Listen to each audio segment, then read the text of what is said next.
Ngayon pag-uusapan natin ang isang theory kung saan sinasabi nga na si Monkey D. Dragon at ang kapitan ng red-haired pirates na si Shanks ay mayroong tinatagong koneksyon. Tama nga kayo nang narinig mga boss, dahil possible nga na mayroong tinatagong sikreto ang dalawang ito, at maaari ngang nagkasundo ang dalawang ito para imbestigahan ang Void Century. Well, mas ipapaliwanag pa nga natin yan mga boss.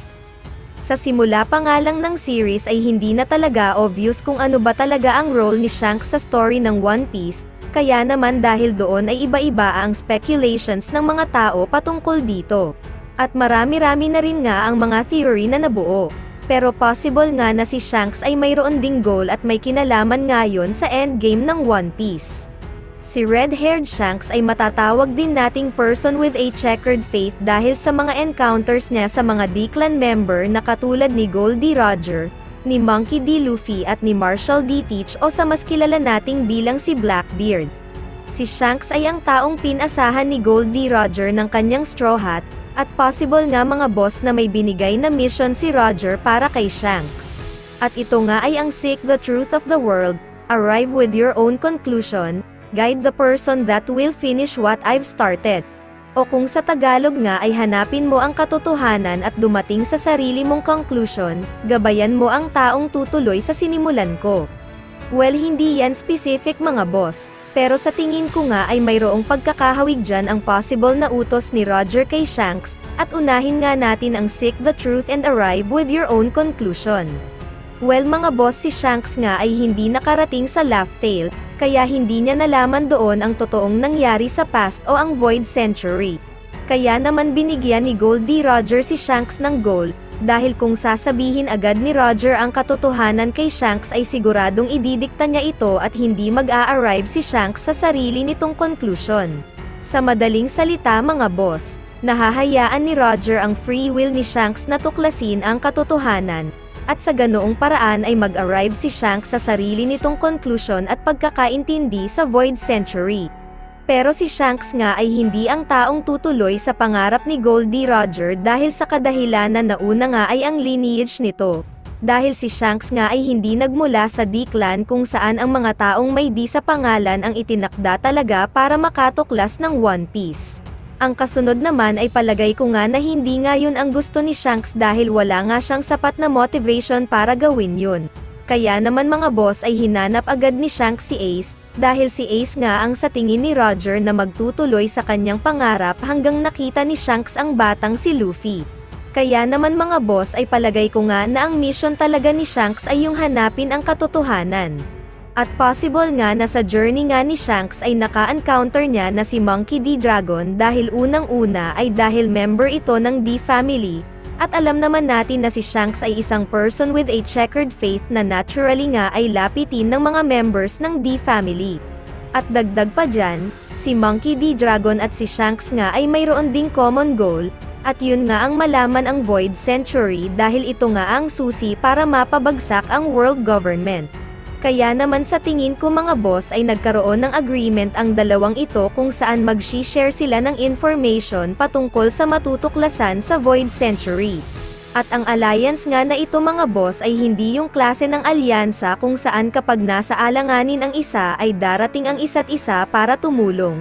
Dahil ang alliance nga na ito mga boss ay para sa palitan lang ng mga information. At dagdag pa dyan, alam naman natin na si Shanks ay mayroong koneksyon sa lahat kung iisipin. Kay Big Mom, kay Kaido, sa Shichibukai, kay Buggy at sa halos lahat nga mga boss ay may koneksyon si Shanks, kaya naman si Monkey D. Dragon na tatay ni Luffy ay imposible nga na hindi niya pa ito ma-encounter. At ngayon ay mapunta naman tayo sa topic na patungkol kay Zoro at sa Land of the Giants Elbaf. Well mga boss, palagay ko nga na ang Elbaf ay hindi lang basta tirahan ng mga Giants. At di ba Giants ang mga notable na nakatira dito dahil sa obvious reason nga na sila ang pinakamalakas daw, pero mga boss palagay ko nga ay mayroon ding inhabitants ang Elbaf, dahil kapag binaliktad nga ang Elbaf ay magiging fable. At alam naman natin na ang mga fables mga boss ay naglalaman ng iba't ibang creatures, kaya possible nga na ang Island of Elbaf ay may iba ding creatures na nakatira maliban sa Giants, at possible nga na isa na doon ang Oni. At sa tingin ko nga na ang Oni ay isang subclass ng Giants at isa itong uri o subspecies ng Giants, pero ang kaso nga lang ay kakaunti na lang ang mga natitira sa mga ito. At ang halimbawa ng mga Oni ay si Kaido, si Yamato at possible na si Ors. Ang family story ni Zoro nga ay hindi masyadong pinahalagahan dahil inilabas nga lang ito sa SBS ni Oda. At di ba na-focus ang karamihan ng backstory ng Straw Hat Pirates, pero si Zoro nga na isa sa pinakamahalagang character sa story ay ina-reveal lang sa SBS. Ibig sabihin ay possible nga na isa lang iyang setup mga boss, at mayroong mas malaking plano si Oda para sa backstory ni Zoro.